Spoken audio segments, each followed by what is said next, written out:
Hello everyone, welcome along to episode 3 of our F1Talk podcast. It's great to have you here with us. Finally, we had a Grand Prix race. We raced in Bahrain, round 1 of 23. A very interesting race, a very exciting race for that. We're just going to get straight into it today. Just before we start though, if you do have any questions that you want to ask us, make sure you join our Discord. You can type !Discord in the chat. Just click on the link and you can join our Discord, and in there put the questions that you may have. We'll answer all of them at the end. But like I said, we're just going to get straight into it. Guys, take it away. Your thoughts on the race as a whole?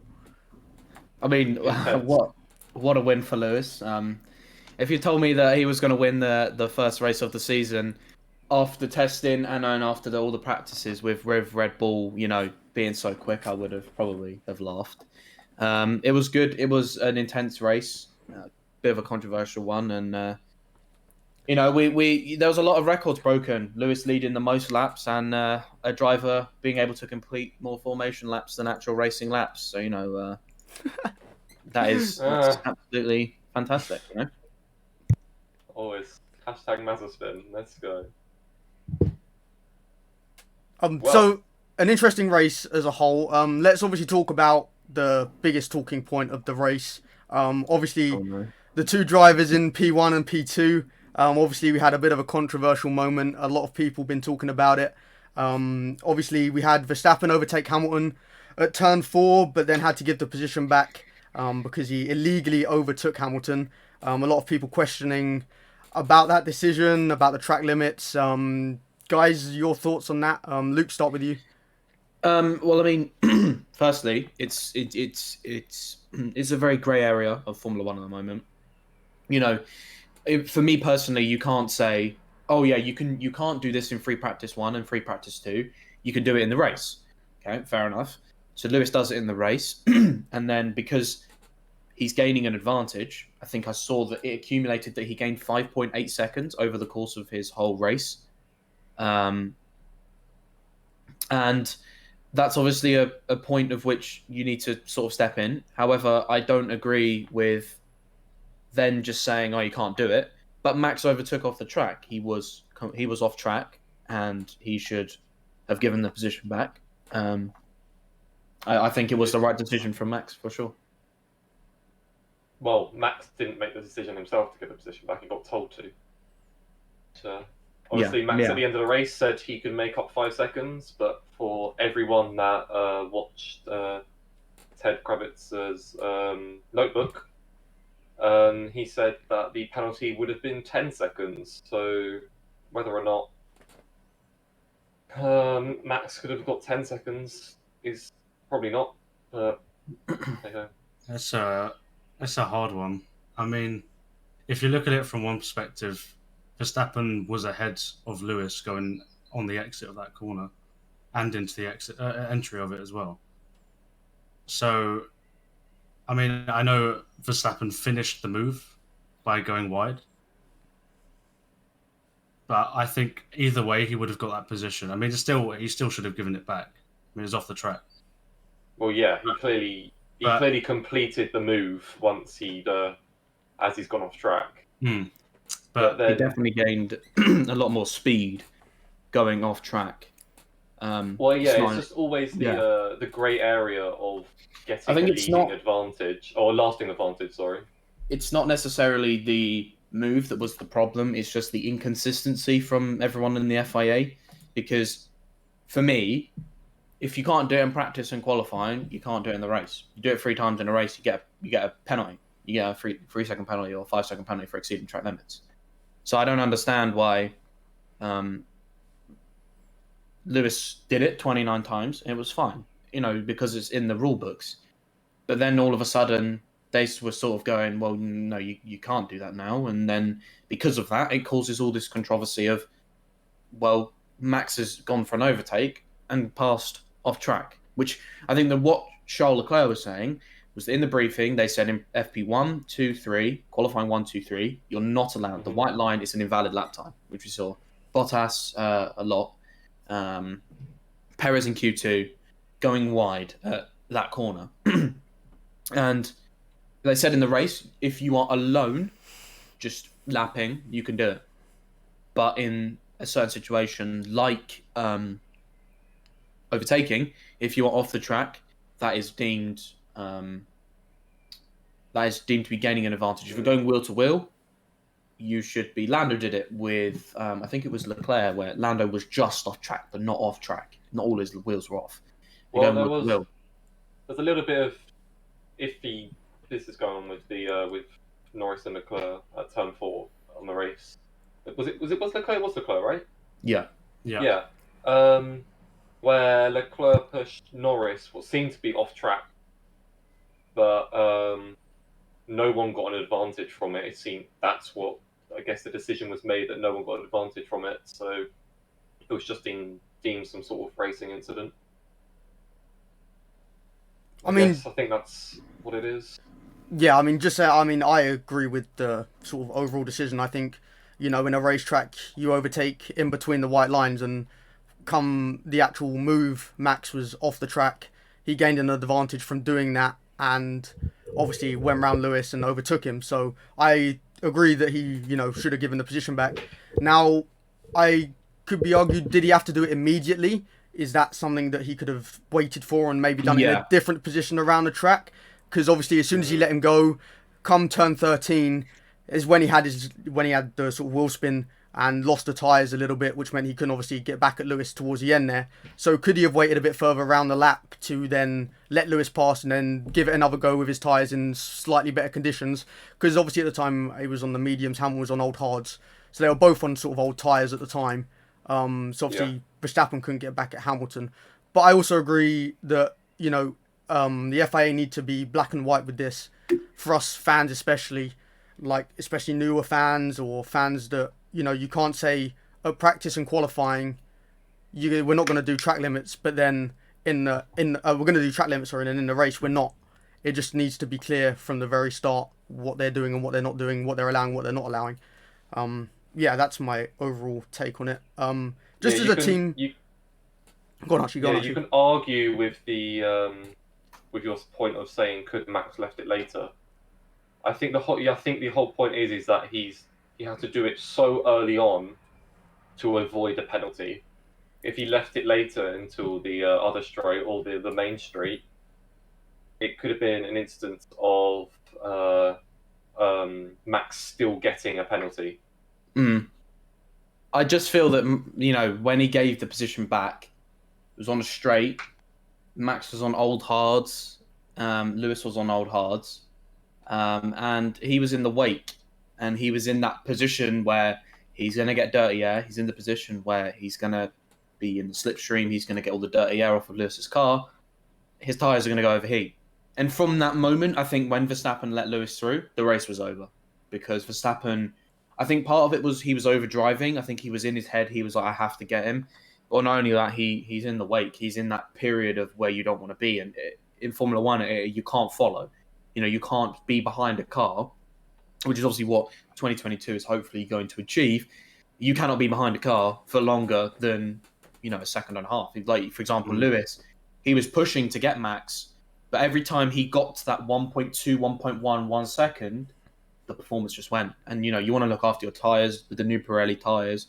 And I think Verstappen, for me, Anthony Davidson summed it up really well. Verstappen of old wouldn't have done that. I think Verstappen of old would have just taken the penalty and gone on and tried to extend the gap. But Verstappen let him through. I think part of it as well is that he should have kept his head better. But it just shows, one, how much Verstappen's come on, two, how fast he really is and how fast that Red Bull is. But three, that Lewis isn't going to be easy to beat. Max has tried one of those strategies to stay out longer than Lewis before in Hungary. Lewis overtook him. So it's going to be a battle of who can do these races more often. And, I'm looking forward to it. But at the same time, I don't think my heart rate will like it very much if there's a few more of those races for sure. Well, someone's put in chat here, if it was in Lewis's position, as in, if Lewis had done what Max did, Lewis wouldn't have given the position back. Don't know how true this is going to be. I disagree because I think Lewis is a sportsman. You're a sportsman. You're a man who you give you have to have respect. Lewis would have given the position back, but it would have been interesting to see what Lewis have done. But I think that Lewis would have given the position back. I don't think that he would have just driven on for the penalty, because you get penalty points. Unnecessary penalty points, you just give the position back. And in a race that, if it is tight, you do not want to be nearing a ban. You do not want to be nearing, especially because I think Lewis has got quite a few from Italy last year. So it would not be. It would be the exact same situation if it was Lewis, because Lewis isn't dirty. Go on, Matt. Go ahead. No, you go ahead. I mean, all I was going to say is, if them two are battling like that every week, then for us as fans, it's going to be an unbelievable year. Yeah. I think, if we got them two, mixing maybe Bottas and Perez here and there, we'll talk about them in a minute. But I think just for Max and Lewis, they probably have, both of them have arguably the best car on the grid. You could probably argue either one. Yes, Mercedes had their issues, but Hamilton looked quite comfortable. Obviously, Bottas didn't quite look so comfortable. But if we're going to get that every week, then I'm here for it, and it's going to be an unbelievable 23-race season. It's going to come right down to the wire. I think, as well, I think we all need to have a little bit of expectation, because, yes, Mercedes might not have the best car in the sense that Red Bull are quicker, but there will be tracks like Imola, for me, like low speed Monaco, tracks where Mercedes will be good, and there will be tracks, high-speed tracks like Austria, where Red Bull will fly away. I think yesterday was a complete... It might not be a one-off, but in the terms of how intense it was, it's definitely a race that we have to remember this season, because there will be races where we're sitting there going, how long's left? How many laps are left? 30 laps left. We've got to stay here for 30 laps. France is going to be one of them. But I also think that what will be interesting, which something that I'm looking forward to, especially for Imola, is how Mercedes bite back, because now they have race data, they have qualifying data. There's a lot of talk of them changing the diffuser, a lot of talk of them changing the floor, the lasagna floor, changing that.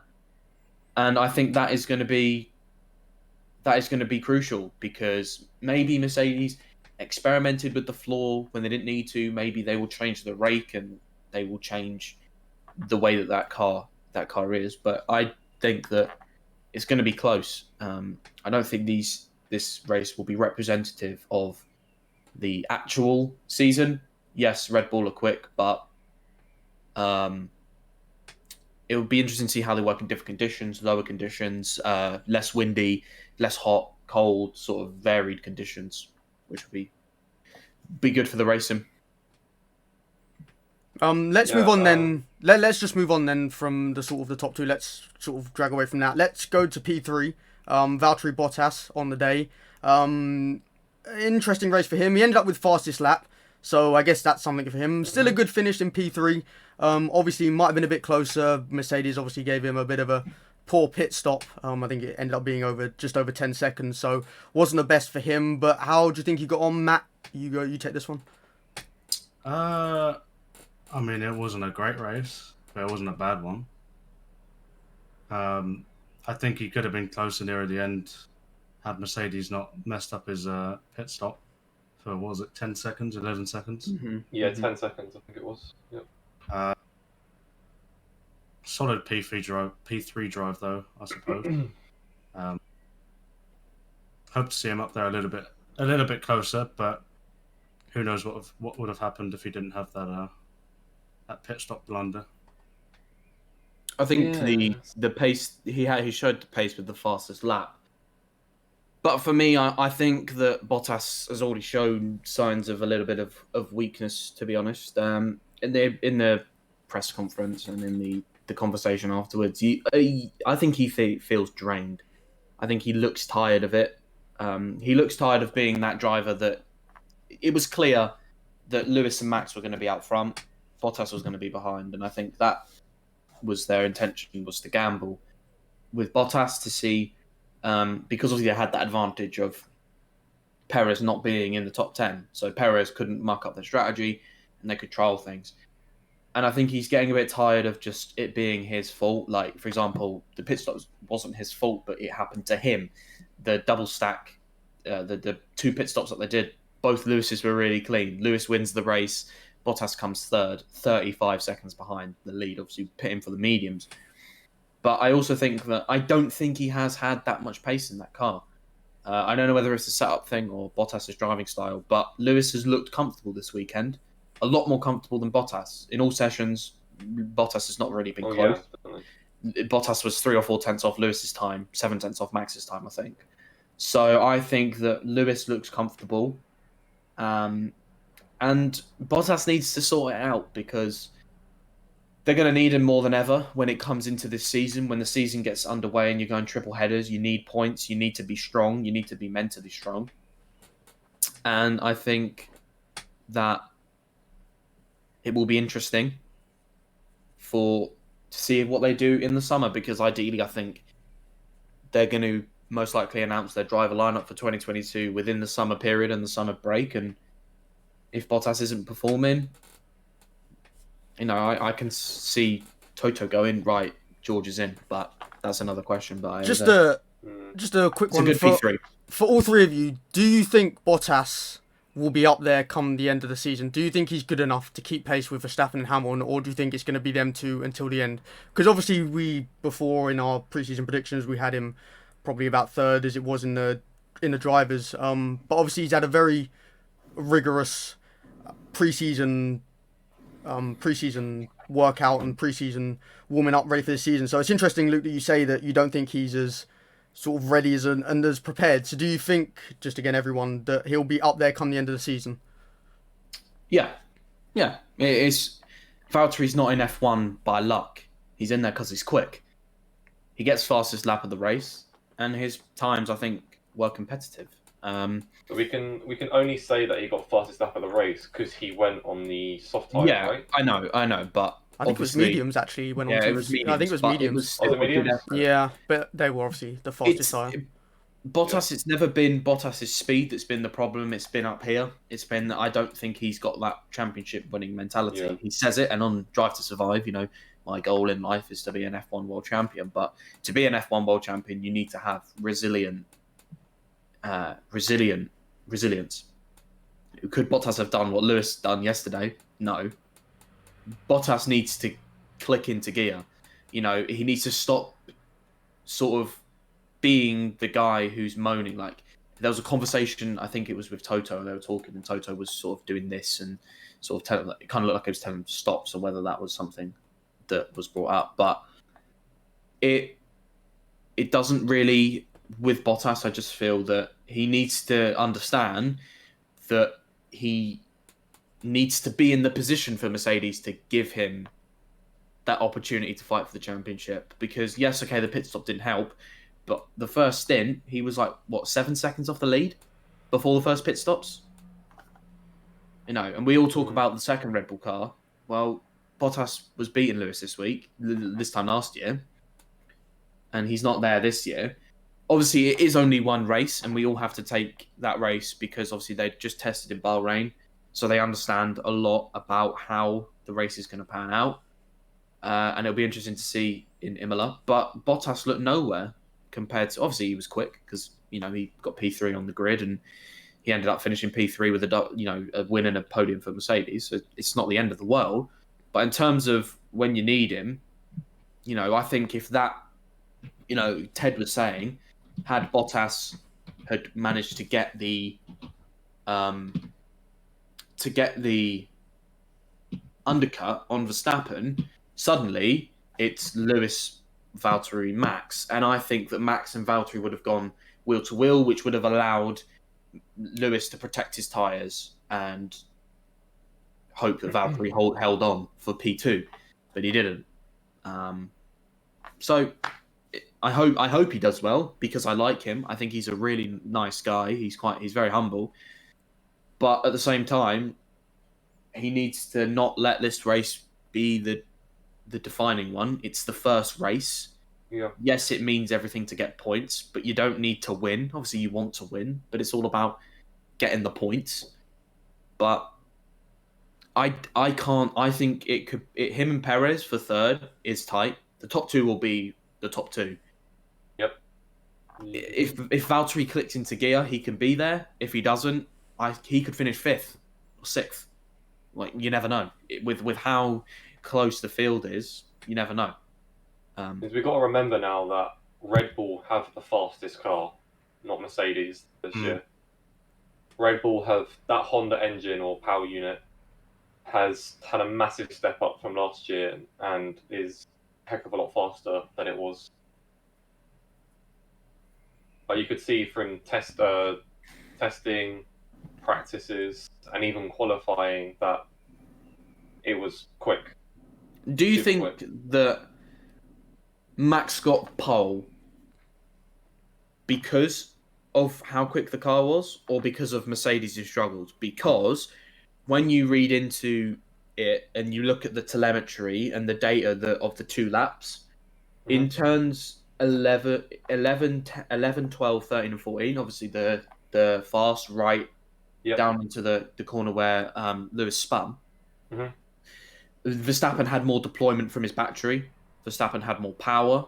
He had more throttle. He had more attack. He was able to attack the corners better. Whereas Mercedes couldn't, because Mercedes were down on the ERS and the deployment of the battery. So was Verstappen's lap just a perfect lap that you can't beat, or is it a statement that actually this Honda power unit is genuinely serious and it could be a big gap in qualifying if Mercedes don't? Definitely a bit of both. Yeah. Max put in a perfect lap, obviously, to put him on pole, but that power unit is fierce.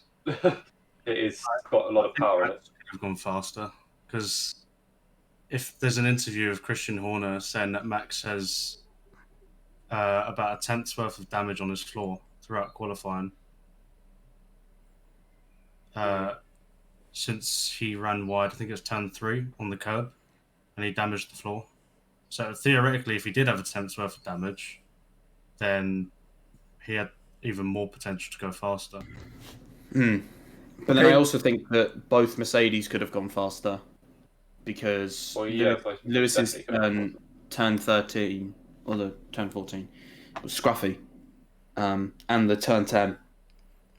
I mean, either way, they'll be up there, chop and changing throughout the whole season, as we say. They're going to get into P1, but let's get into P4. Then we spent a lot of time on them on the top 3. So P4, a very good result. Lando Norris coming in at P4. He's continuing off from where he left last season. He's continuing on from that form. Looks like he's had a good few battles at the start of the race with Ricciardo, his teammate. Obviously, made a few good overtakes, but apart from that, that was sort of his race. Sort of went off, did his own thing for the remaining lap. So a good performance from Norris. What do you guys make of it? Matt, we'll start with you.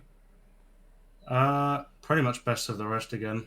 I mean, he had a pretty tough battle with Leclerc early on in the race, but as soon as they both pit, I think Norris just took off into his own sort of world until the end of the race, where Perez sort of started to catch up a little bit in the Red Bull. But it was a pretty good drive. About what we expected from the McLaren, I think. P4, P5, that sort of region. Best of the rest at the moment, apart from Red Bull, and Red Bull, Mercedes, just in a different league compared to everyone else. I would agree. It's also, I think it's also a little bit of a mini statement. A lot of people writing off Lando, talking about how Ricciardo is going to come in and obliterate him, and it's going to be 20-0 in qualifying. Lando did a good job. Ricciardo struggled, which is expected. It's early days, but Lando isn't in F1 because it's same with Bottas. Lando's not in F1 because he's there, because he got gifted there like another driver. But Lando's there because he's quick. I think he came second in F2, but George dominated. Yeah, He won F3, and I think he won F4 in Formula Renault. So the guy's won a lot.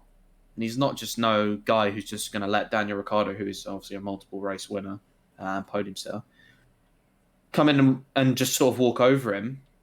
To hold Perez. Obviously, I know that they weren't battling, but Lando kept the gap quite nice. He looked after his tyres well, and I think definitely proves that, yeah, okay, maybe Lando is sort of because Carlos was always good, but Carlos for me hasn't got the experience of Ricardo. Ricardo's been in F1 a hell of a lot longer, raced in cars that have been able to challenge for race wins, raced alongside Verstappen, competitive team. And Ricardo is one of the best drivers on the grid, but Lando did definitely, for me, put a little bit of a statement out there to say, yeah, the new guy's in, but I'm here as well, which is really good.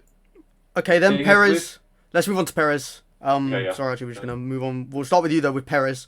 Had a bit of an issue in the formation lap, caused a second formation lap. But managed to get the car going again. Obviously had to start from the pit lane. But ended up coming P5. A good race for him overall. Go for it. Yeah, so P5. So from the pit lane to P5. Great drive from Perez. He did it like he did it in at the Sakir Grand Prix last year, from last to first, but obviously not as many places. But he just loves that track. he loves it. Yeah, pit lane to P5 was a great drive. Like, he just definitely deserved driver of the day there. I really hope Imola is going to do better for him. It was just unfortunate for him that he had he couldn't get through to Q3 because of the team sort of tyre issue, and then again with the power cutting out on the formation lap. But if he did start higher up, say like P4 or P5, he definitely could have got a podium out of that. I think it's a great drive from him. Probably the best second driver they've had. So since Ricardo or even since Webber. But a little bit worrying, I can't lie. Early on in the season, you do not want reliability issues. You do not want things to go wrong. You want things to work. You want things to be smooth sailing to get as many points as you can. The fact that he had to replace, I think it was a energy problem. I think they couldn't fire the car up. To replace those kind of things early on, and then for him to have a massive F in the middle of his wheel, it's not good. Yeah, okay, sure. Perez won. Not won. Perez had a really good drive. Pit lane to P5, brilliant. But the under sort of lying effect is that Honda power unit reliable? Max had the problem with the diff. Probably just mind games, to be honest. Lewis has tyre problems. But Perez drove very, very well. I still think he needs to get grips with the car. I still think he needs to get used to the car. Promising signs, but I do think that having an issue like that, replacing something, spending all of Sunday morning having to replace something on your car, that I think they also found on Gasly's car in Imola. I think it was the same problem. Or they found something wrong with Gasly's car, which was the equivalent. So, yeah, I definitely think the reliability of the Red Bull car is questionable. The same with the Mercedes gearbox, but I think it was a good drive from him, and I hope that he can be up there come the end of Imola. I hope that by the end of Imola we can sit here and say Perez did a really good job. But again, the team can't afford to keep making that mistake they did in qualifying. You want to win a championship, you need to get both your drivers into Q3 and try and look for a front row lockout and look for 1 and 2. You can't be slipping up on those things. It was quite arrogant from them to put him on the mediums. And they paid the price. But I think it's Sergio's ability. He's got a good car underneath him. If I was Albon, I'd be pretty upset because the 1 year that they have a really good second car, he's not there. And it's promising for them that they actually have, for the first time in a while, a driver who has one, pace, and two, hopefully, reliability to give Mercedes a fight. But they need to make sure that these mini mistakes that they're doing with the Q2 and the power problems, obviously I know it's not their fault, but they need to work on making sure their car is reliable. I think he can definitely challenge. Yes. What was I say about Perez? You were saying about the reliability issue with the Honda engine. Quite broad sort of. There's a lot to think about with reliability in these engines. Like last year, it was pretty reliable. They had some hiccup, but so it's better that they had it at the start of the season now with Perez rather than closer to the end where it could be a championship fight. And I do agree on that. Yeah, however, and they know that these things can happen. So with Matt, it's going to be a thing to keep looking out for, so it doesn't happen with him. But as well, is that they might have used parts that you only can have 2 of. So this is what a journalist was saying, is that they might have used to get that car up and running. They might have used parts that you can only use twice. So at the end of the season, it might be that he's got a really, really worn particular part of the car that might make his pace sort of slower. But Matt, you're the technical guy. You know all the things about all the engines and cars. Would you be slightly concerned if you're a Red Bull fan that already after race 1 they've already had a problem, already been parked at the side of the No, not really, to be honest. I think it was just controlled electronics, they said, that they replaced. And it would explain why Perez's entire car just cut out. But as soon as he got power back, he's managed to restart it. So I don't think it's that big of an issue. I mean, it happens. Look at Mercedes' gearbox's issues at testing. Look at Honda last year in Austria, where Max had an issue with his engine. It's just early season reliability or early season issues, but as the season goes on, they'll just iron them out, fix them, and I think it'll be fine. I don't think it's anything to worry about. Not at the moment, anyway. The best thing is he got it going again. Yeah. Yeah. 100%. Yeah. So he managed to get out, now we know ultimately, should he have a problem, he can at least try and get back through the field. I mean, to come from the pit lane to P5, he can get that car up there. Okay, he might not be around the top 3 by the end of the race, but he can at least get some good points from it, which is ultimately what you want. Sometimes you had Albon there last year who would start from the back and he couldn't make his way through the field, wasn't comfortable in that car.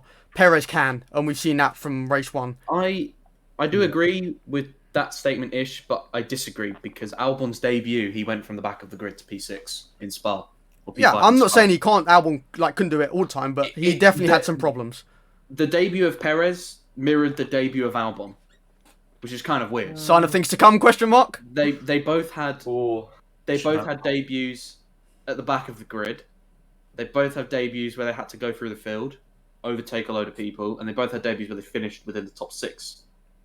So yeah, it was kind of weird because someone brought it up to me and I was like, wait, that is actually true that Albon had this exact same start where he started lower down and got through the field the exact same way that Perez started basically last and got through the field. So I hope there's no actual correlation and it's just a weird coincidence. But the real thing that kicked Albon and that really let him down and kind of put his motivation down was the 2 incidents with Lewis in Brazil and Austria. Once those happened, it was just sort of heartbreak for him. He just couldn't then focus. And yeah, I don't think it will happen with Perez. I don't think it will. But I feel like Perez, because he's such an experienced driver, he's been in F1 for years now, and I think he can just switch and just put his mind focused and just focused on what's ahead rather than what's just happened and what's in the past. Yeah. Just saying, Matty Sharp just put in chat, by the way, if Perez turns into Albon, I'll support Haas. So that's a statement right there. I think that shows how confident people are about Perez. We're going to quote this. So we'll keep an eye on that one. We will quote this, Matty Sharp. Thought I'd mention that quickly for him. Matty Sharp will become a Haas fan should Perez turn into an Albon. Okay, let's sort of Haas t-shirt, Matty. If you and we will we will have to see you in some Haas merch. Let's move on to a team as a whole. Sort of surprised themselves yesterday, I think. That's Ferrari. P6 and P8 for Leclerc and Sainz. A very good showing from them. Proves they're not back to the top yet, but they'll be in that midfield battle there or thereabouts throughout the season. Luke? Matt, yeah. I mean, I don't think anyone expected them to come out on qualified P4 and P8. It seemed their quali pace was a bit faster than their race pace. Maybe that's their tyre degradation, fuel management, whatever it is. I guess they'll know, we won't. But it's definitely a good improvement from last year, especially considering last year. I mean, yeah, Charles qualified quite highly sometimes, but I think that's down to his talent rather than the car being good. But seeing how Sainz is his first weekend with Ferrari, and he's P8, I think that's a pretty good sign of the season to come for them. And in Q2, Sainz stuck it on the top. That's true. Sainz. Yeah, that's stuck true. it on top in Q2. Unfortunately, he couldn't convert that for Q3, but don't think we expected that anyway. I'm not going to lie, Archie, but I don't think we expected Sainz to go put it on pole. Yeah. Oh yeah, I know that, but a little bit further up on the grid. Yeah, it's definitely promising for them. It's definitely sort of, God, no. Signs on P1. I think in Maranello they'll be very happy with the way that their car has definitely has improved and the PU's improved. But again, I just feel that we should judge them in a few races' time. When we've been at tracks with lower track temps, higher track temps, less wind, more just about racing in different conditions, in different tracks, because obviously they've tested there 2 weeks beforehand. They then come to Bahrain, do a full sort of race in Bahrain. So they sort of had a lot of data about where they were going to be. And I think 3 weeks off now, 2 and a bit weeks now off, where the teams will most likely make a few upgrades to their car, some more than others. And I think that will definitely show where the improvements are made, because the first race is always sort of, right, how do we look in a race situation? You can try to mirror that with race runs in qualifying, in practice and in testing, but nothing really gives you the real life data like an actual race. So they will have a lot more data about their car and how their car behaves over a race period in different conditions, when the track lays down, when the car's on race load fuel. So I think we'll see a lot more changes to the cars, and I think that might change the order. It might change it around, but promising signs for Ferrari. I don't think that they're anywhere near back because, well, they're not cheating. And I think that they will get to the point of where maybe they are starting to fight for P3s. But for now, I think P6 and P8, was it? P6, P7? Yep, P6, P8. Yeah. P6, P8. That you can't be disappointed with that if you're a Ferrari fan, considering last year. Oh, yeah. Last year, I think Seb DNF'd in Austria, didn't he? And Charles got P10. So you have to be like, yeah, lovely, good stuff. Well, yeah, F1, or if you heard it anyway, F1 released on YouTube the best bits of the radios throughout the race weekend, and Charles Leclerc on there saying how the team should be very happy with the P4 result for Leclerc, as like this time last year or whatever it was, they were so far behind. And yeah, it was really nice for Charles to say that and give a proper understanding of where they've come for this year at the moment. Talking to team radios, Sainz also had an interesting one as well, if you heard at the end of the race. He was saying how he was very conservative on the opening lap, which I thought was rather interesting. Didn't want to go sort of full out there. So I think there's good things to come from Carlos in that Ferrari. Is that a confidence issue? I think that's a confidence well, issue. him joining the new team, yeah, I think that was him, saying I'm not, as confident as I was in the McLaren, obviously. The Ferrari is obviously a lot different to the McLaren, so... but, it was interesting just to, hear that he was wasn't going at it from lap 1, just wanted to get round the first few laps before he started to pick up the pace a bit. And he had some good pace. I thought, to finish P8, I thought was a good result for him and Ferrari as a whole. An interesting one next. The next team I want to go on to is AlphaTauri. Had one finisher in Yuki Tsunoda, a very good debut as a rookie for him, P9 in the points. Gasly ended up retiring before the end, so a DNF for him. But obviously had a good qualifying result. What do you guys make of AlphaTauri's performance? Archie, we'll start with you. They're a little bit back at the moment from where they were last season. They were super strong last season with Dani Kvyat and Gasly.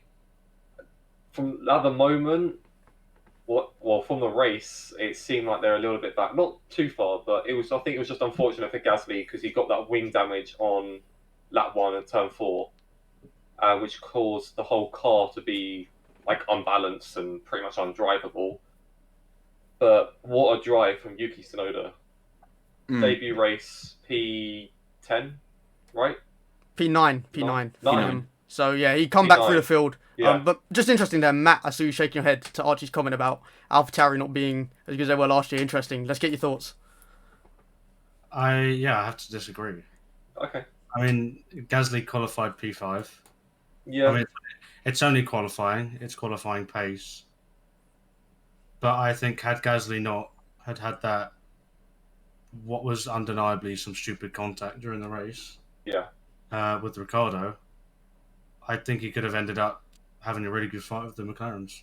I definitely agree with that. Yeah, 100%.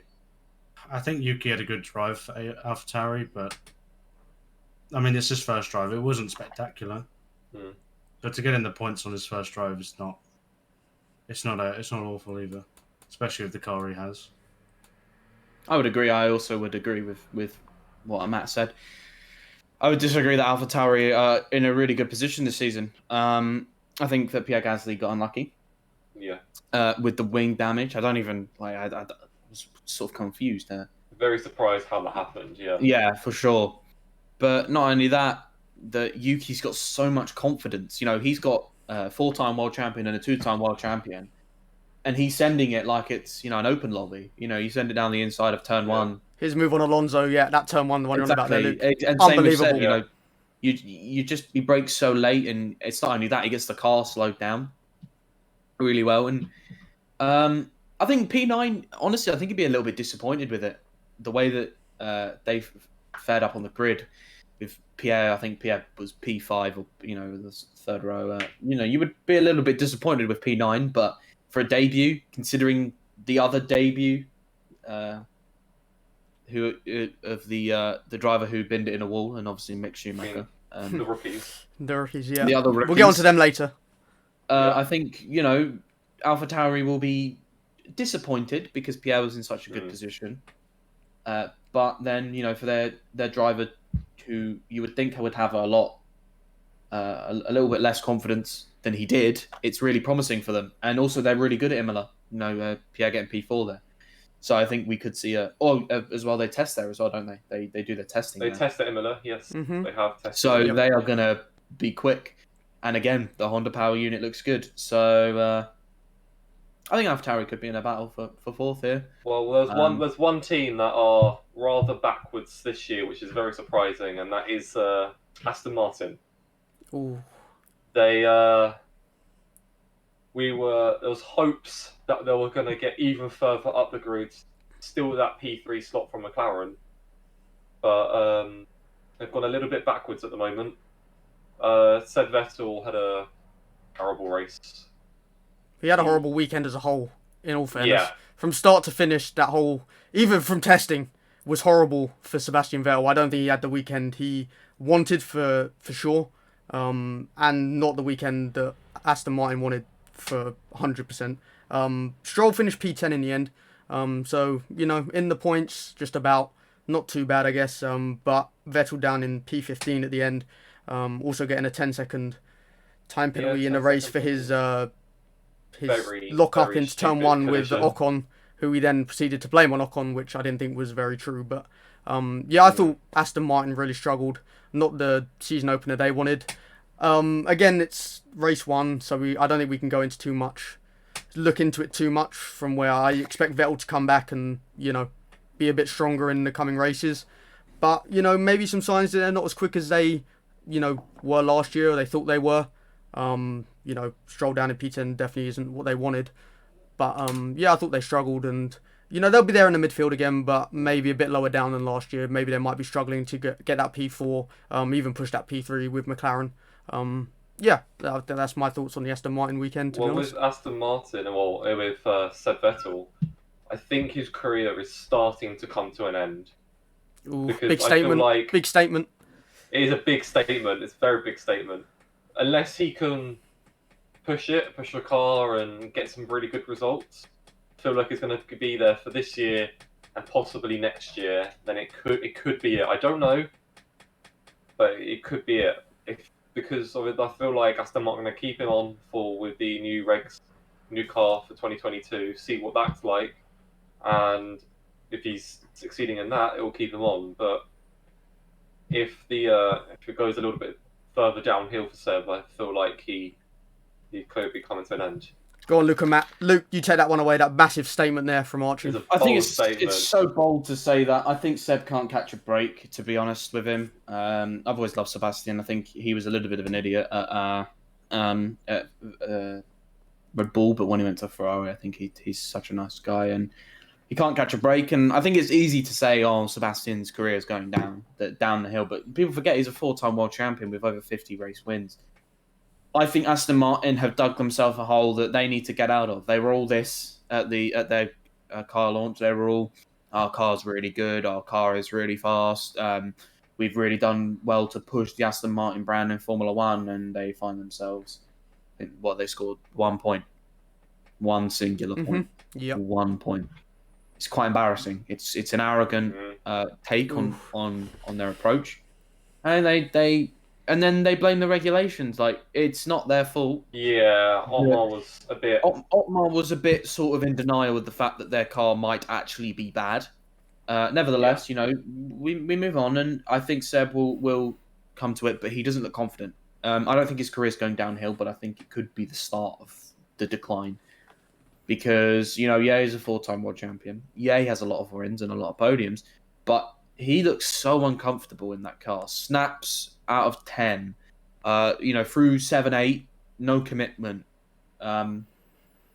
He went out in Q1, didn't he? But obviously he got done for the yellow flags. Yep. Bit inexperienced to push under the yellow flags. He should have just lifted. He's always going to get a penalty for it.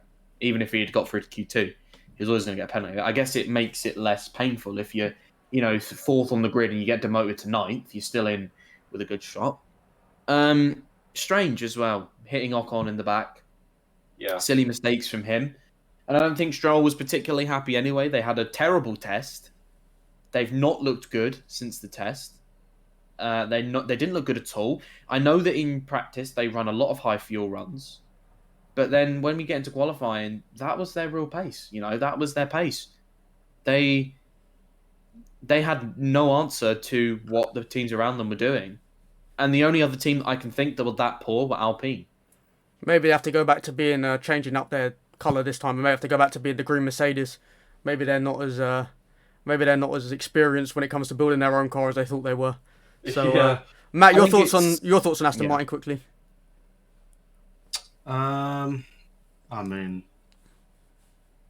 It's affected them just as much as it's affected Mercedes, since they're basically running a Mercedes without the rear brakes, obviously. It wasn't a good result, but I don't think we write them off just yet. I think we give them some time to adjust. Look at the other teams. Look at even Mercedes, for example. Obviously they're not down there in, P18 in qualifying, but they've faced similar effects to what Aston Martin have had. They both had the same exact philosophy for their cars, which is very dependent on the floor and generating downforce from that. So they just got to find different ways to try and gain that downforce back. I don't think... Go on. Do you think it's the rake? A lot has been said about rakes about, you know, the higher rakes being more powerful with Yeah. these regulations. the fact that the Honda Power cars have higher rakes, which means that they can generate more downforce, and the lower rake cars like Mercedes and specifically Aston Martin, I think Mercedes changed the height of their rake. Do you think that that is a problem for Aston Martin, which might explain why they have this loss of downforce? I mean, it depends. Again, it's all different philosophies. Red Bull rely less on certain other aero elements and rely more on their rate. Mercedes used to rely more on the downforce from the floor, and getting rid of the wake of the car, and didn't really focus on they focus on different elements of the car to generate downforce. So I think it's hard to say how the rake has affected the Aston Martin, since we've never really seen a Mercedes car or a Mercedes aero car use rake before, or try and get an advantage from rake before. So I think they just have to try and work it out. It's possible. They can adjust their car. They can try and get more downforce from it.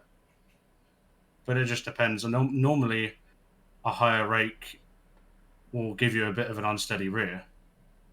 I mean, that's kind of evident from the Red Bull.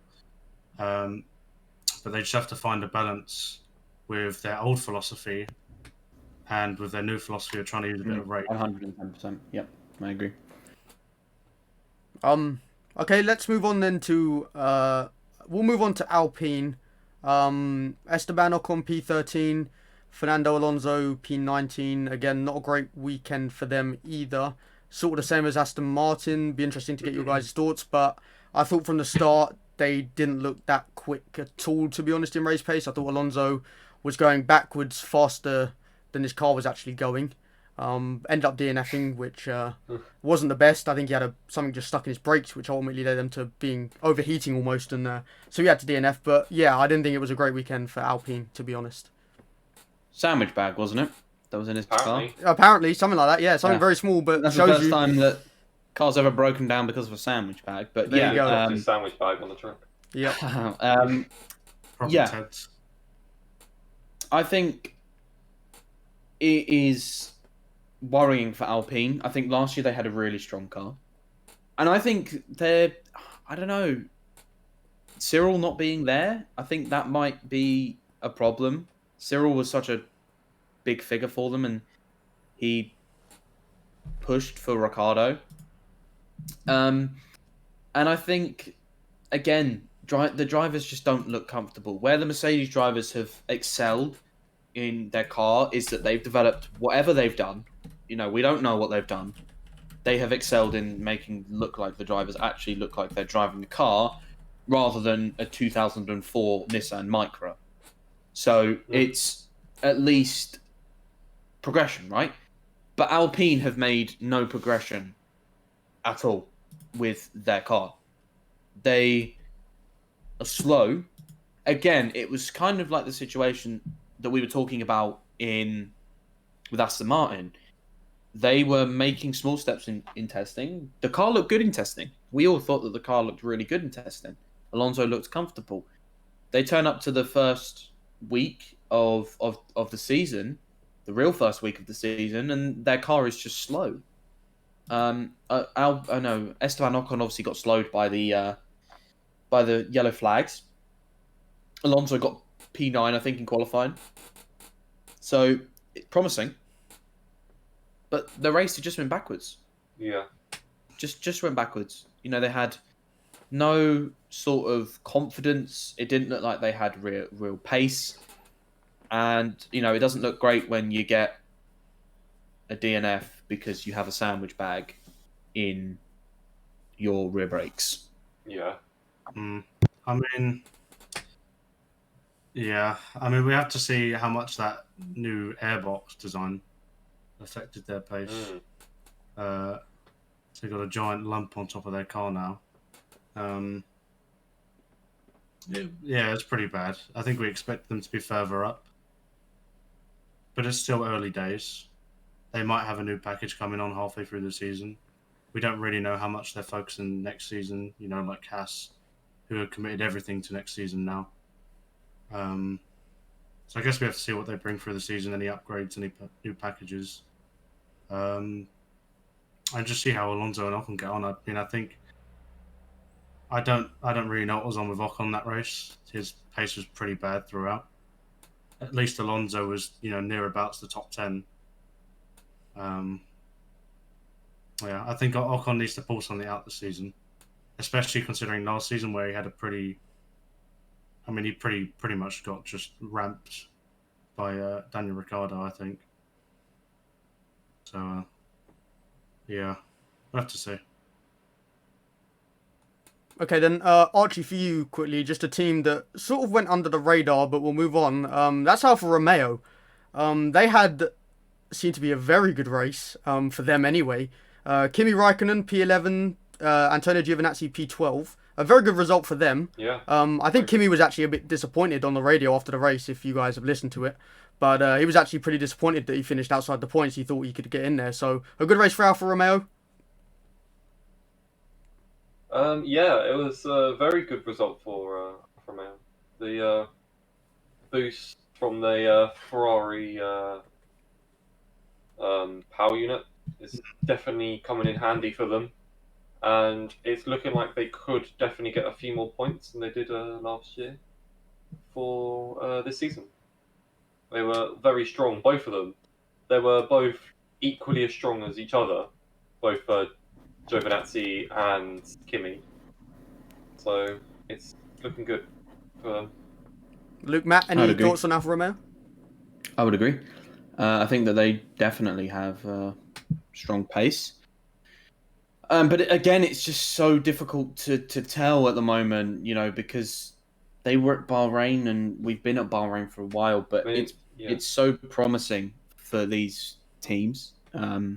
Williams as well. I think Russell was 14? Russell P14, indeed. Yep. P14. Right, so obviously, I think Seb was behind him. So yeah, but Russell had good pace going to Q2 quite comfortably actually.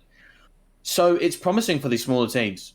It's definitely promising, but at the same time, we will need to see how they fare in conditions that are different to Bahrain.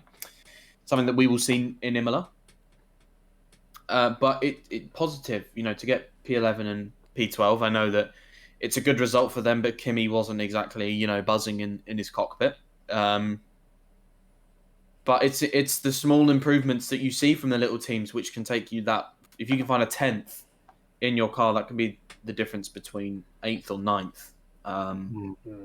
In the back of the team, I think Williams had found a second and 1.2 seconds in their car compared to their times in Bahrain last year. So if they're making these steps forward, if they're just quicker than Haas, it's an improvement. If they finish 9th, it's an improvement. They get points, fantastic. But Alfa Romeo look good, and I was impressed with them. I was definitely impressed by the way that they held. Yeah, really, really, really good for them for sure. Yeah, one thing about Williams, they have said that their car is designed to work better on some tracks than it does on others. So Bahrain might not have been the track that it works best on. It could be Imola. George was super strong at Imola last year. Obviously, he had his unfortunate event of him crashing out in the safety car, but he's got over that now, and hopefully he can actually bring some points this time Imola. Just as you mentioned Williams, by the way, Latifi DNF'd at the end. I think he had a boost issue. So not a great start to season for him, but obviously for Russell was another very good thing. I think, adding to what Luke, you were saying, and Archie as well, I think for those teams, the Alfa Romeo, the Williams and the Haas, maybe not so much Haas this year, because obviously, as Matt said, they're focusing everything on next year.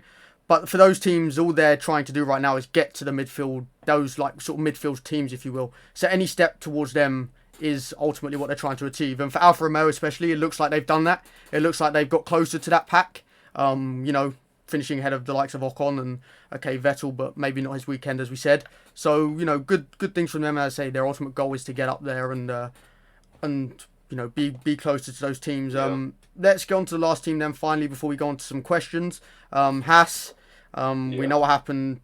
Schumacher finished P16. Did have a spin early on, but managed to recover and went round, did his thing. So he was quite happy with that. We know about the other driver, Nikita Mazepin. Obviously, didn't even get round a lap. He did more formation laps than he did actual laps, as Luke said earlier on. So not a great weekend for him. But I think we knew Haas, they're going to be probably down there most of the season. Any thoughts on them? Luke, go with you. I mean, Mick, obviously, I think at the moment it's just making sure that Mick has the most experience as possible, making sure that he gets enough time in a Formula 1 seat, in a Formula 1 car to get used to it. Obviously, he had a bit of a moment. I think the car looks quite difficult to drive, I'm not going to lie. They probably spent barely any time on it. Obviously, they had the COVID problems with firing up the car. So it looks like when you pick up the throttle, you know, you're going to have a lot of... doesn't look like it's got a lot of rear stability. And then the other guy, Mazepin, there are sometimes when Formula 1 drivers amaze me for the wrong reasons. Like that situation. I don't know how the hell he has managed to spin at turn 3, basically on a straight. And on his own. And on his own, no contact. Not really good from him. You know, I always said if you're in Formula 1 or Formula 2, you know, you got to be half decent to get there. But this guy is just, I don't even know. Like, he's spun in practice. I mean, even when Crofty makes jokes saying, calling your Mazda spin, you know, that is when you know, you know, even there's a website with all his spins, and there's 5 already. Gunter Steiner already got to get the paycheck out. Already got to fix his car. I don't know. Yeah, the car's difficult to drive, but happy for Mick. I'm happy Mick finished. I got to see the checkered flag. You know, obviously I love Mick and I love Michael, so it's really good to see him. And it was a bit sad when he went round. But the car does look quite tough to drive. I do think it is a car that you do not want to be driving. But Mazepin, I honestly think we could see a driver have more spins than points this season. Well, he's already spun 6 times this season, once in testing and 5 times out of the weekend. Twice in Q1, once in FP2, once in FP3, and once in the race. There's a stat for you. Archie, our stats man. It is 6 spins. I think we know he's going to probably spin more than... To be honest, Luke said he'll spin more than he gets points. I think that's a bit too light, to be honest with you. I think he's going to spin more times than he actually finishes races. I think that's more of a thing. I don't think Haas are going to get any points this season, if I'm being completely honest. So, yeah, Matt, any comments on Haas quickly before we move on to some questions? Not really. Just awful from them. Yeah. Fair enough. Okay then, as always, at the end we're going to answer some questions. That's it for the Bahrain section, the review of the Grand Prix. We've got quite a few questions to get through. If you guys do have any questions that you want to ask us now, make sure you get in the Discord. There is a section on there to ask questions. So make sure you get in there and ask any questions if you do have any more to ask now. First one we got from James M. Opinions on Max having to give the position back to Lewis. Let's try and keep it as quick as possible in a big topic. So Luke, let's start with you. I just had to give the position back. Made an overtake that was deemed illegal. Went off track, gained more speed, he gained more speed through that corner. Made sense to give it back, gave it back, and then completely lost the race. So, obviously makes sense. Yeah, it's pretty much gone over it already. But simple as that. It is what it is. It's the racing rules. You overtake off track, gaining a lasting advantage. Got to give it back. It's what it is. Okay, nicely exactly done. why I gave it back. There we go. We've got 2 from Footspud. The first one is first impressions of Alpine. We mentioned them earlier, but I was going to start with I thought they were quite disappointing. Simple as. Didn't like they had the race pace. Looks like they got decent 1-lap pace. Alonso obviously qualifying P9, which is obviously quite good. But after testing, I didn't think they looked as strong as we originally thought they were. So quite a disappointing weekend for them. And first impressions, I mean, yeah, as I say, disappointing. But who knows where they'll be come the end of the season. Luke, moving on? Yeah, I agree. Yeah, agreed. Not really too much to talk about it. Disappointing from them. They need to do better if they want to be challenging for consistent points. pretty much. Yeah. They're just a little bit behind. Yep. We've discussed this. Okay, nice one. Second one from Spud was, will Lando be number one for McLaren? Now, I don't know if that's in terms of driver or in terms of sort of finishing. Will he finish like out qualify and outrace Ricardo? So I don't really know, but a bit of both. I mean, will he be number one driver? I'm not sure. I think they're going to be equal. Obviously, he's been at the team longer, but you do have Ricardo next to him, who's a driver with plenty of experience. So he's going to put his own stamp on the team and help them out. So he might. I don't think he'll be like number one driver for the team. Will he finish ahead of Ricardo? Who knows? Obviously, qualifying to race, it's 1-1. Ricardo obviously out qualifying him, but Lando beating him in the race. So it's going to be a close battle between them. Obviously, saw some nice battling as well. Lap one between them two before Lando pulled away. So yeah. Yeah, I'd agree. I think it will take Ricardo a little bit of time to get used to you get used to the car, get used to probably the speed of it. It's probably a lot faster than last year's Renault. Once he does that, I think he will be in a good position to start battling. But for now, I think Lando has definitely looked strong. I think he's done the things he needed to do over the off season to sort of get himself in a position to be challenging for consistent points. I don't think we can say McLaren have a number one driver here. Ricardo and Norris are both excellent drivers, but obviously Norris has been in the team longer. He's definitely expected to perform better than Ricardo, given that Ricardo is new to the team, but Ricardo has more F1 experience than Norris, so they're pretty equal, I think, for this season. Yeah, I mean, I don't think F1 teams these days really have number ones, number twos. Not like they did back in like the Michael Schumacher era. I don't. Yep. I would agree. If you can have a number one or a number two, it's probably just the person who's in front of the other in terms of team, rather than designated driver one, driver two. But yeah. Yep, I'd agree with that. Okay, next one from Nozzer is why were Aston Martin so well, we won't say that word, but we'll say bad. Why were they so poor? Guys, take it away, Luke. Why do you think they were poor? Regulations, cocky, bad testing. Just when you talk the way that Aston Martin were talking at their car launch, you would think that they're going to come in and, like in Austria last year, when we were there and this whole debate was about, oh my god, they've got the pink Mercedes, and they go and qualify and they were like the fourth quickest fourth in qualifying and the third best car. You know the way they're talking that they were going to repeat that, and to be P10 and P17 or 15, it's embarrassing. They said they've got a good car that will fight for consistent podiums. They come in, they sandbag over testing with not a lot of running, gearbox issues. Vettel didn't look comfortable. Even we were saying, didn't we, when we were watching Sebastian, that he didn't look comfortable in the car. For sure. At testing. Then they come to the race weekend. No one really knows where they are because they didn't run any qualifying runs, and they were nowhere. I do think that they will find pace. I think a lot of teams will find pace. Mercedes will find more pace. Red Bull will find more pace. But it's how long it takes them. But for now, I think if they want to get P3, they should be, that is laughable to think that they'll be in P3 because both drivers don't look comfortable. I don't think it's one pinpoint, but to blame the regulations is a little bit sort of, I'm going to go into a ball and sort of start making up excuses because we've actually designed a really bad car. And I think it might mean that they might have to change their rake height, maybe change the rear of the car. They change the floor. But I just think they've just built a bad car. I think that is the way it is, and they're not optimizing it at the moment. I have to disagree a little bit. I think it's only been a season since they've been using the Mercedes philosophy.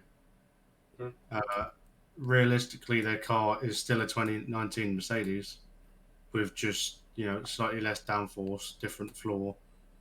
But at its core, it's still that 2019 Mercedes. and they just have to gain a lot more data and sort of practice with it and how to improve on it. I think they're only going to get better on through the season. They're just trying different things. I think their floor looks pretty different compared to most people's. Correct me if I'm wrong, but they had that sort of 90-degree cutout in their floor. Yeah. Where all the floor elements were redirecting the air and the wake. But I think we should have to give them a bit of time. As I said, they've only been using that for a philosophy for a year. So yeah. Okay, I guess we'll move on then. Next one's from Callum, and it's thoughts on Yuki Tsunoda. I guess that was the performance of the weekend. I was going to start. I thought it was very impressive. Was a very good debut from the rookie. Got some amazing overtakes. Alonso into turn 1, for example. Seemed to have that car going. Looked like he struggled in the first stint a little bit and with the start. But once he got going, he looked very comfortable. Got that car up to speed and was doing some very nice overtakes. So yeah, I thought, very impressive, and there's good things to come from Tsunoda, I believe. I think, the AlphaTauri is going to be a strong car with that Honda engine in the back, along with the Red Bull, obviously. So yeah, good things to come from Tsunoda. 100%. He is like the super rookie. He's crazy. It's crazy just how much confidence he has in the car. Like seeing him go from did F3 to F2, and he only did F2 for 1 year. It's crazy. To win races in F2 from your debut, obviously we've seen that over this weekend, but to be so consistent and fast and everything is just crazy from him. He's super quick. Yeah, I'd agree. Yeah. I would agree. Nothing else really to add on. Good debut. Let's see if he can carry it for the whole season. Nice one. Okay, next one, Matty Sharp. Already mentioned him in this stream, but does Max have the potential to beat Lewis a lot more? I'm guessing that means throughout the season. Will he beat Hamilton come the end of the season? Go on then, Luke, take it away. No. So the answer to beating him over a season, no. There we go. Yep. Okay. Here we go. I don't think it's coming from a Hamilton fan. Yeah. Here we go. I don't think he'll beat Lewis over a season. I think he can definitely beat Lewis because he's got at the moment, the best car. But I think Max is still learning. He's still quite young, and I think it takes a lot to beat a 7-time world champion. Max will need. There will be times when, Max will be on the back foot, and there'll be times when Lewis will be on the back foot. The difference is Max will, make mistakes like he did yesterday, and Lewis will capitalise on them. It will take something very monumental for Max to beat Lewis. It will be very close. I don't think Lewis will run away with it. I think this could go down to Brazil or Jeddah. The final 3-4 races. It won't be easy for Lewis, and I think that is good, and I'm happy about that. Because I think this challenge and this competition that he has with Max and Red Bull will keep him in the sport next year. I think if he runs away with it this year, he does end up winning it by a margin. I think he could retire. But if there is competition, I've never seen Lewis so excited. When have you ever seen Lewis Hamilton ask how the media people are? Say hello to all the media people. All of the journalists, hi, how are you? There was the journalists he was speaking to asking about Belgium vegan chocolate. He is excited and he is motivated, and that's going to be difficult to beat. I hope it goes down to Abu Dhabi. Abu Dhabi is an awful race, but could you imagine Max versus Lewis? I'd love to see that. I believe that Lewis has the mentality and the World Championship material to get number 8. But Max will not. Max is a born winner, and I think he can definitely give Lewis a fight, but I don't think he can beat him over the season. Yeah, I don't know. It's going to be close. Yeah. Matt, anything close. to add? I think it's hard to judge at the moment. Red Bull certainly looks strong. We should have to see how it progresses through the season. I mean, I'm sort of hoping for Lewis not to get his eighth, to be honest, because I want to see something different this season. But if it happens, then touche. I mean, I'm just gonna base off the question was Max, if Max does he have the potential? I think he does. He definitely has the potential there. If he's got the best car, he can have the potential. To win a world title. Yeah, but it be if he can do it? Obviously, is the big question. Whilst obviously Lewis is still in the sport, that's obviously the argument there. I'm just gonna move on. A couple of questions from Kian. Apologies if I pronounced that wrong, but we've got a couple of questions. I'll ask them both, and then you can have your take on both of them. Will Yuki get a podium this season? And will Lewis get number 8? I think Yuki won't get a podium. Got to be realistic. If he gets a podium, and I'm wrong, I want to be wrong. I want him to get a podium. You have to be realistic of the guy. He's young. I think he's younger than us, right? Or he's just older than us, just a year older than us, or something. He's 20. So he's just a year. I think he was born in 2001. He was born in 2000. He was born in 2000, so he's going to be 21 this year. So, that is an incredible thing. I think it will be a lot to ask for him to get a podium. He has the capability to do it, of course, because he's a great driver. But I don't think he'll get it. And the last question: do I think Lewis will get number 8? Yeah, I mean I do. Of course, I'm going to say he is. I'm not going to say no. He's going to lose. He's going to lose by 450 points. Say no. Say it once. Yeah, I think Lewis will. I think. Damn it. Yes, yesterday was a little statement that he has still got it. He's not losing it just yet. It was a good race for him to win, a definite confidence builder for Mercedes. And yeah, obviously, I wouldn't write him off until the title's physically impossible to win. I'd only say about Yuki getting a podium is that he definitely deserves a podium. He's got the ability to get a podium. It's just that there's a lot of drivers ahead of him, stopping him from getting a podium. Mm-hmm. He would get it otherwise. Okay, then we'll move on from that one. Got a couple of questions from Scrivs. Says, "Ask who was your driver of the day in your opinions, and what race are you most excited for this season?" A very good question there. I say I'm going to start with my driver of the day would probably be Perez from the pit lane to 5th. However, I would also argue, 100%. I mean, I'm a McLaren fan, but obviously I would also argue that Lando Norris was up there as well. I thought he had a brilliant drive in P4. Didn't really do much apart from them overtakes early on, but managed to race well, finished P4, very good result for him. But I would have to say Perez. And then what race are you most excited for the season? I mean, after that race, all of them, hopefully. I don't think there's one I'll pinpoint out, but hopefully all of them. If there's a Max and Lewis battle, win all of them. So yeah, Luke. I think my driver of the day was Lando Norris. Okay. I mean, we all voted probably for all of our favourite drivers. I think Lando for me. Perez did a great job. There was honourable mentions. Lewis, great job on the tyres. Max's great job at pushing. Valtteri, good job for P3. But Lando, I just think Lando just had a drive that I would expect Daniel Ricciardo to do. I'd expect Daniel Ricciardo to do that kind of drive that Lando did.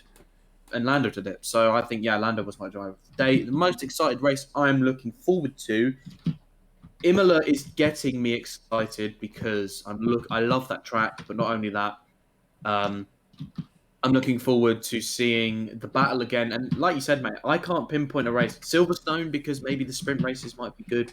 But I'm just excited for the season as a whole. If this battle is as good as everybody is saying it is, if it is Lewis and Max wheel to wheel, if I am having the thrill of watching Lewis come across the line after 30 laps on the tyres, I mean, I'm all for it.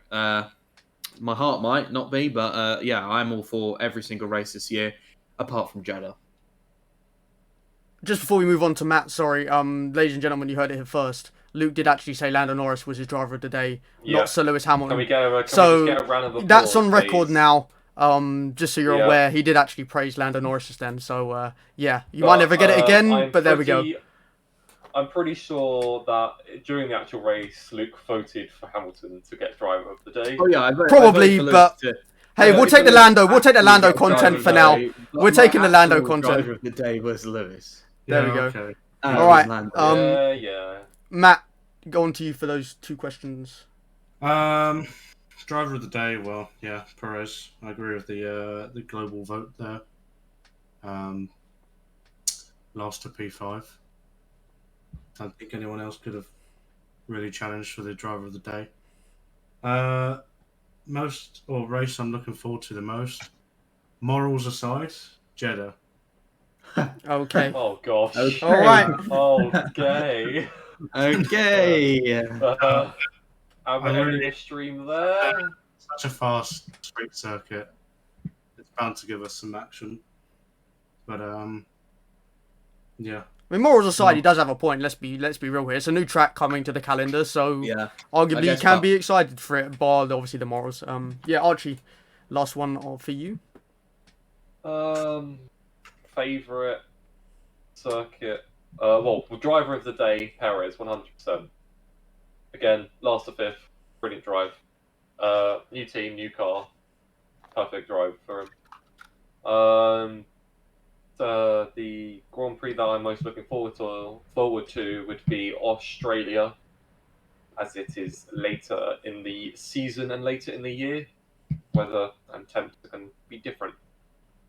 So yeah, it's going to be a good one. All right. Especially if everyone's close, like it was last weekend. For sure. All right, last couple then. Because he asked, and asked quite nicely, one of them, choose to answer it if you want to when it's your turn, but why has Lawrence Stroll got grey hair? And the last one from Kian is, will it be Max and Lewis for the championship? I think we all know that one. The answer to that one, for me, yes, it will be Lewis and Max for the championship. Who wins it? I'm probably going to say Sir Lewis gets it, but I think Verstappen will be close. So yeah, far away for the last 2 questions. I like that you called him Sir Lewis as well. Well, he is a Sir. You have to... He is a Sir Lewis. He is a Sir, so... I'm going to call him Lewis. I think Sir Lewis will win the championship, of course. And the answer to Noz's question is ask him. Ask him. He's there we old. go. Matt? You know, if you want to ask Lawrence Stroll, by all means ask Lawrence Stroll. But I can't give you an honest answer. Yeah, I mean, yeah, it's Max and Lewis. I don't think there's anyone else. And for Lawrence's grey hair, I mean, why do we have eyebrows?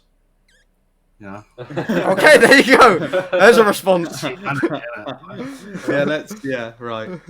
Yeah, lovely. All right, Archie, last one. Yeah. I don't know. I don't know anymore. we're at the end. I don't know anymore. But, yeah. Just go ask Lawrence why he's got grey hair. Yep, let's just go and There's ask. definitely a reason behind it. It's probably just because he's getting old. Human anatomy. The money, you see. It's all the money that he's rubbed in his hair. He's bathed in all the money that it's just made his hair gone grey. All right, wonderful. There we go then. So that's all the questions answered for today. I've struggled to get my words out then. But that's going to do it for episode 3 of F1 Talk. Thank you all for watching. Thank you all for sticking around until the end if you've been here from the start. If you weren't here from the start, you want to go back and watch any more, it will be uploaded to YouTube. So make sure you head over there. Make sure you click the subscribe button just so you don't miss any more videos. Keep an eye on our Discord as well. We might think of doing some more stuff. We don't want to just be doing these podcasts. So we might be doing some F1 Open lobbies, maybe a few other racing games here and there. So make sure you let us know how, if you want us to do them in the Discord. But apart from that, we'll be back for Imola. And hopefully be back before then. Just a heads up, we have people typing in chat, raid someone. So, are we going to raid someone? Are we going to raid someone? We should raid Foot Spud. Is anyone on Let's anyone raid Spud. Okay, we're going to raid let's Spud. Raid Spud. Alright, well for everyone watching, we're going to go raid Foot Spud. Go show him some love. He's a very good guy, so make sure you go check him out and give him a follow. And yeah, we'll be back for Imola. We'll be back for Imola in a few weeks' time. Hopefully before then as well for a few F1 Open lobbies maybe with some of you guys. It'll be on PC. But let us know what you want in the Discord, as we said. And also any questions that you may have after Imola before as well, when that questions channel is up. Until then though, we will see you next time. Enjoy Spud stream. See you guys later. Bye.